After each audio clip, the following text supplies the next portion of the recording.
afternoon, everybody. My name's Arlene Dumazel, and I'm the Manager of Partnerships at Training New South Wales Department of Industry. Thank you for attending today's briefing session on the Refugee Employment Support Program held by the Department of Industry, Skills and Regional Development. Today, Professor Peter Shergold, New South Wales Coordinator General for Refugee Settlement, and David Collins, Executive Director of Training Services New South Wales, will provide an overview of the New South Wales Government purpose and intent of this program. The Department will then welcome questions from the audience.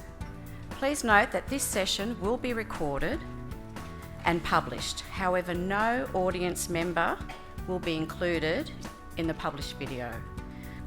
I'd like to welcome Professor Shergold to speak. Professor Shergold was appointed as New South Wales Coordinator General for Refugee Settlement in September 2015 and has used his time in this position to bring together government and non-government organisations to examine how refugee settlement services are currently delivered in this state and how these services could be improved in the future. Welcome, Peter.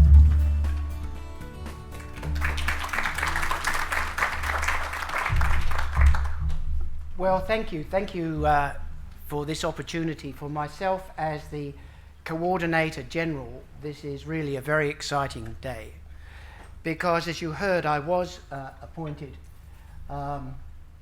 it says 15th of September 2016. I was actually appointed a year before there. I would have been going even faster than I feel like I've been going. And it became obvious to me as I started to get into the role that when you looked at both the Commonwealth and state services that were being provided to refugees when they arrived in Australia, they were of a very high order. Indeed, I've now compared those services with services provided in Scandinavia or Canada, and I'd have to say that the settlement services that we provide to refugees are second to none. But as I spent more time talking at community groups, it became obvious to me that there was one significant challenge. That every meeting that I went to, I would have refugees saying to me, how can I get a job? How can I set up a business? How can I get my qualifications or experience recognised? And we know that at this stage and on their own, job active members are probably not succeeding in the way we might have hoped in getting refugees onto those employment pathways. And we thought that at the state level, we could complement what the Commonwealth was funding through Job Active with a greater possibility of getting refugees into employment faster, but in particular, and this is the real challenge as you look at this tender, how we can make sure that the jobs they get into, or at least the employment pathways they're on, will allow them to use the skills, the experience, the ambition and the intellect that they're bringing to Australia. It is not much use to us thinking we have succeeded when we get a Syrian dentist able to drive a taxi. That's only a partial success. And so that's really what this Refugee Employment Support Program is about. And the whole purpose is to try and do this in a whole of community manner with collaboration across programs, including, as I've said, working closely with the Commonwealth, who have responsibility for the Job Active network. And I suspect, indeed I know, that there'll be a number of Job Active members here today. And what I'm really focused on is an investment approach. From our point of view, from your point of view, when you look at this tender, do understand that this is not to be seen as a government expenditure program. The expenditure is important. But from my point of view, from the Department of Industry's point of view, this is about an investment program. How can we invest in the future of refugees in such a way that we get the maximum public and social advantage? When we are talking about a whole of government approach, I have been keen to ensure that whatever we do is not just, if you like, bringing the bureaucracies together of Commonwealth and state governments, and of course of local government, the 3 tiers of government in New South Wales, but in particular making sure that we are able to work with those great community organisations that often under contract deliver many of the settlement services, the other wonderful community organisations that without those contracts are nevertheless key players in supporting refugees, the ethnic community organisations, and indeed individual people, individuals and families who want to volunteer to lend support.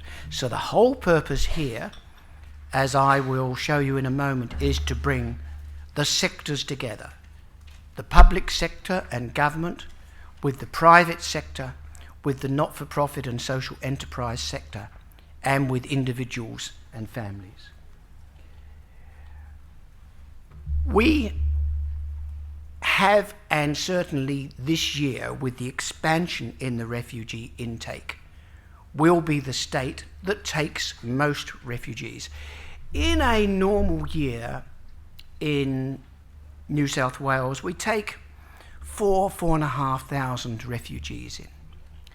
This year, we know there's about an extra 12,000 refugees coming nationally from Syria and Iraq, although often, of course, these are refugees who are living in the surrounding countries. And our anticipation is about 6,000 of that additional 12,000 will be coming to New South Wales. In other words, my pretty informed expectation is at this stage this year we'll get about 10,500 refugees, and you may have seen that the Commonwealth Government has already indicated that it will after this year be reverting not to the normal intake of 13,750 but to a higher level of 18,750. So there will be more refugees coming to Australia, and to the extent that there is an additional intake from Iraq and Syria, I would anticipate that at least half of those refugees will be coming here into New South Wales. In very broad terms, this is what we anticipate the refugee intake will look like in New South Wales. We think the great bulk are going to be coming, and they will be of working age. At least 50%, we think, will be 18 to 55. That's a pretty good basis to work on. It may be a few percentage points higher than that, but that's what we've got.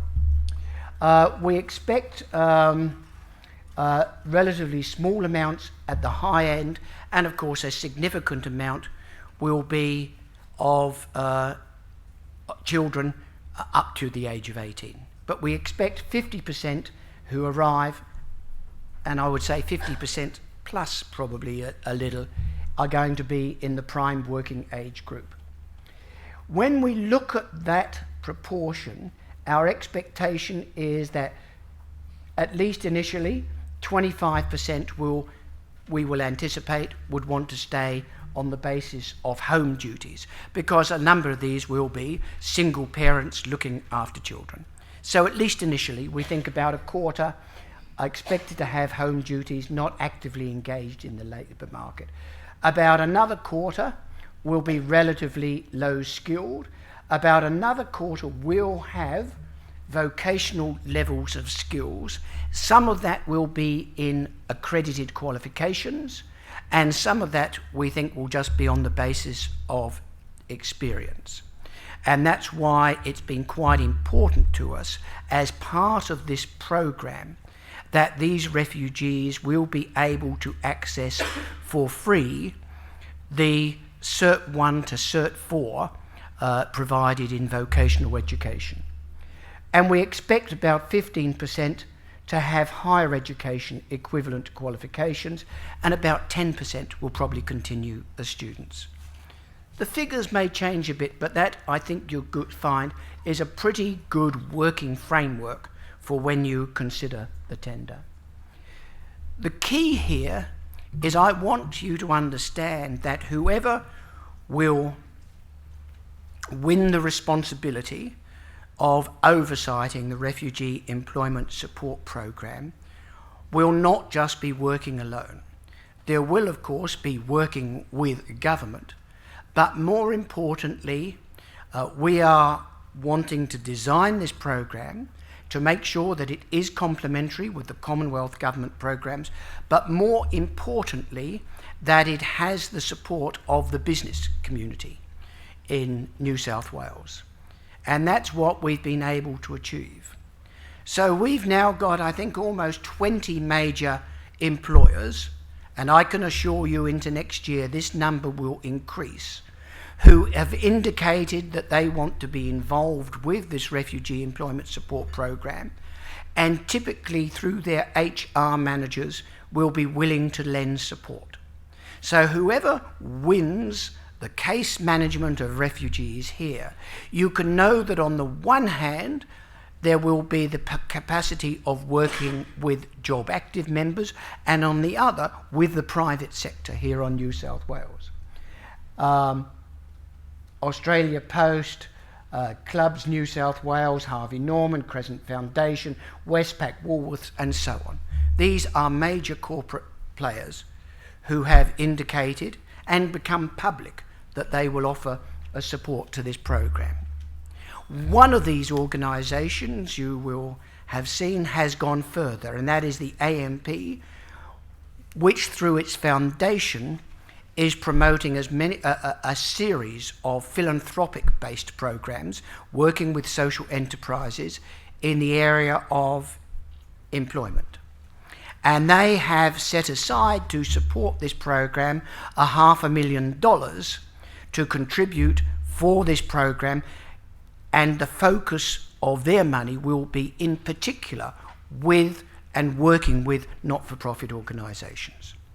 So I think that gives you a pretty good understanding of the basis of the program. In my view, this is one of the most significant and exciting initiatives that has been launched in the refugee program. I am persuaded that if we can get this right, we will be able to show that we can actually take on and integrate into the labour market larger numbers of refugees. And yes, we need to find those pathways. We need to make sure that they have the appropriate level of English language skills. We need to know that they're being given the best advice. We need to know that we're going to have very honest discussions with refugee families when they come from about what are realistic employment pathways. We know that we are going to be able to access the resources of vocational education and of higher education. And by doing that, I am persuaded that we will be able to get more refugees into employment faster and at more appropriate levels than we have ever been able to do before. And my final remark is this. If you look at ABS data, you will discover there is something very distinctive about refugees. This is the group who are the most likely group to set up their own family businesses. And if you think about refugees, risk-taking, entrepreneurship, if you think about refugees who face discrimination at home, it won't surprise you that many have sought to work their way through society by being in business. And I tell you that because you will discover, as I have discovered, that although refugees will often talk to you about getting employment and wanting to get work, they're not always being 100% honest, because what they're really saying is we would like to be able to find employment pathways, not just for work, but which may offer the potential some years down the track to set up my own family-owned business. Anyway, with those opening remarks, We'll now go into the details of this tender, and I'm going to hand over to my colleague David Collins to bring you up to date and to go through the details of the tender and how it's to be undertaken. David.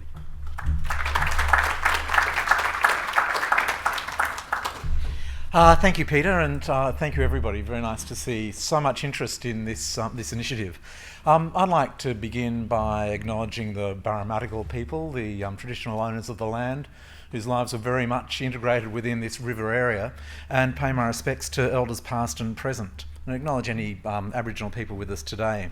I'd also like to acknowledge Peter Shergold, because I think as Coordinator General, his drive and enthusiasm for this task has certainly set a high bar for those of us in government who are charged with making it happen. I'm David Collins, Executive Director of Training Services New South Wales, which is the part of government, the part of the Department of Industry that really drives, I guess, what we do around skills. We look after the funding of training providers, the TAFE institutes, private and community providers, funding them to deliver skills that are going to improve the performance of the economy, that are going to give people opportunities to get jobs or to get better jobs. We also look after apprenticeships and traineeships, so anyone who might be employed as an apprentice or trainee is registered with us, and we ensure that they get the training and work experience necessary to get those qualifications that set them up for their careers. And we do a number of other things that are about ensuring that everybody gets the opportunity to benefit from that investment. That in terms of what the government is doing around skills, that everybody gets the opportunity to participate, whether they may be Aboriginal, people with a disability, or in this case, people recently arrived in the country. So a lot of what we do is about ensuring that people have access to the right services and the right qualifications to set them up for participating and for their role within the labour market. This is really exciting. We're very pleased to have got to the point where we've released the expression of interest for this service. It is a really significant thing. It is very, very important from our point of view that those people who are arriving here as refugees or who are asylum seekers have got access to high quality services that are going to assist them to get into the labour market and get into to viable jobs, to good jobs that are going to set them up for a solid future. We're looking at a service that is going to support people once they've been through those initial settlement processes.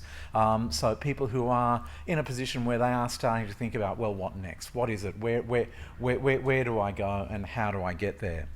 And we're really looking at a program that is going to not necessarily create new services, but is going to harness services. That's going to be able to pick up individuals, work with them to identify what their needs are, what their needs may be in terms of skills or recognition of skills and qualifications, and work with them to provide them with the best transition into work. We're focused on those who've arrived here since the 1st of December 2011, and there's a priority for those arriving from the 1st of December 2015. The numbers, up to 7,000 people across both Western Sydney and the Illawarra, with 1,000 places set aside in Western Sydney for asylum seekers, those who might be on bridging visas.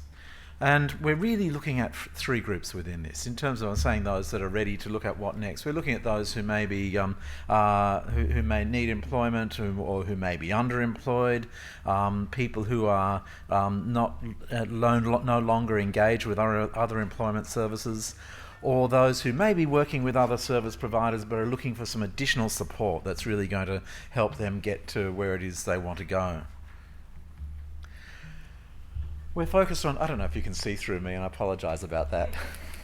We're focused on people in Western Sydney and the Illawarra. And these regions, we're focused there because that's where 89% of our current refugee intake comes. Around 4,300 of the 4,900 refugees that settle in New South Wales each year settle either here in Western Sydney or in the Illawarra.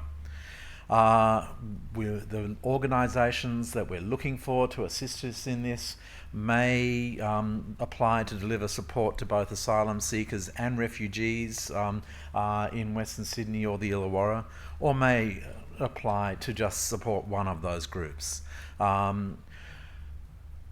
Peter has talked about how there will be connections with the private sector, and there's been some great work done to get that commitment and that support there. There will also be connections for the service providers with government and with government agencies. There will be a support fund available through this process to assist individuals in breaking down employment-related barriers, but the program is also designed to act as a provider of information and a provider of engagement or referral to other services. So, as I've suggested, it's not about necessarily creating new services, but tapping into those services that are there now and providing that support for participants to use those services to get the job outcomes that we really need. We're focused on outcomes, so our real interest here is achieving good outcomes for people through the services. We recognise that it may not be a one-size-all approach, so it may not be that the same service and the same approach is going to be right for every individual, because not all individuals' needs are the same. But at a base level, we will be asking providers to develop a language, education and employment plan for each individual, and then using that plan, work with them to tap into the services that are necessary to provide the appropriate support. Our intention is that the plans that are developed will be a consistent model across providers, and we'll be expecting providers to build local networks, to work with providers of other services where it's appropriate to do so. And there may be those of you in the room today who can provide different complementary aspects of this sort of support, so who may wish to think about whether you collaborate in approaching this. In terms of referral, participants may be referred from different sources, so may come through different avenues to your service. We're working to establish referral links for the program, working with the Commonwealth Government, with other New South Wales agencies to ensure that the program is aligned and fits with other programs. So there is work happening in the Commonwealth sphere. We are ensuring that what we're doing under this program is aligned to that, not tramping over the top of it, but also working with sources of referral to see if they're engaged and able to work with whoever might be appointed to deliver these services.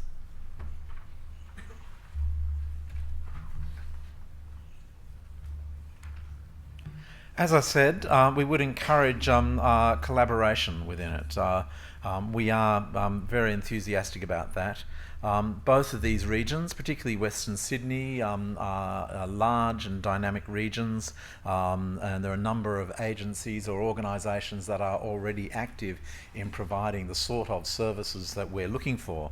And so we are looking for opportunities for those providers to collaborate in the way in which they might apply for this service.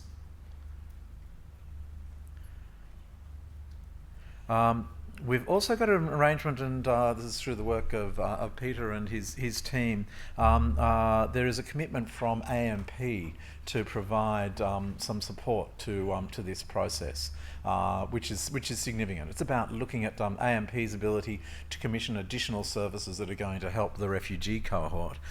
We don't really want to go into detail about that now. We will be talking about that when we get to the request for proposal stage. But I think it's important to note that along with those corporate supporters who are offering jobs, AMP is offering an investment in this service to see that we can get a real uplift and greater outcomes for people who are being supported.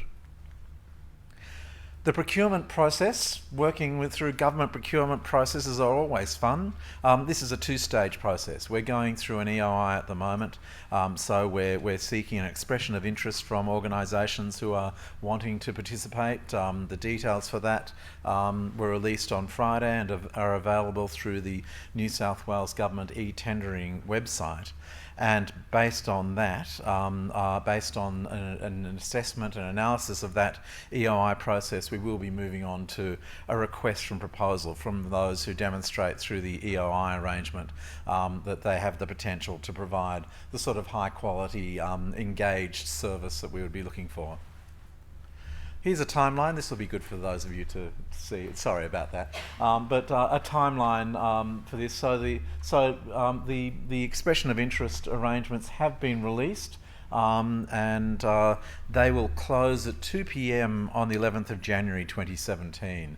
So we've allowed a bit of time, a couple of weeks leading up to Christmas, and then a couple of weeks after Christmas to enable that to happen. We strongly encourage you to ask questions about the EOI from Arlene and Jeremy, who will be taking questions after this, or to ask questions from us through the tender process or through the EOI process up till the 16th of December. So we will be taking questions up until the 16th of December to help inform your approach to the EOI. So yes, we're working through till April next year, which is when we expect the service to be up and running. So the request for proposal will roll out at the end of January, and we expect to be offering contracts so that services can be ready to operate by April in the new year.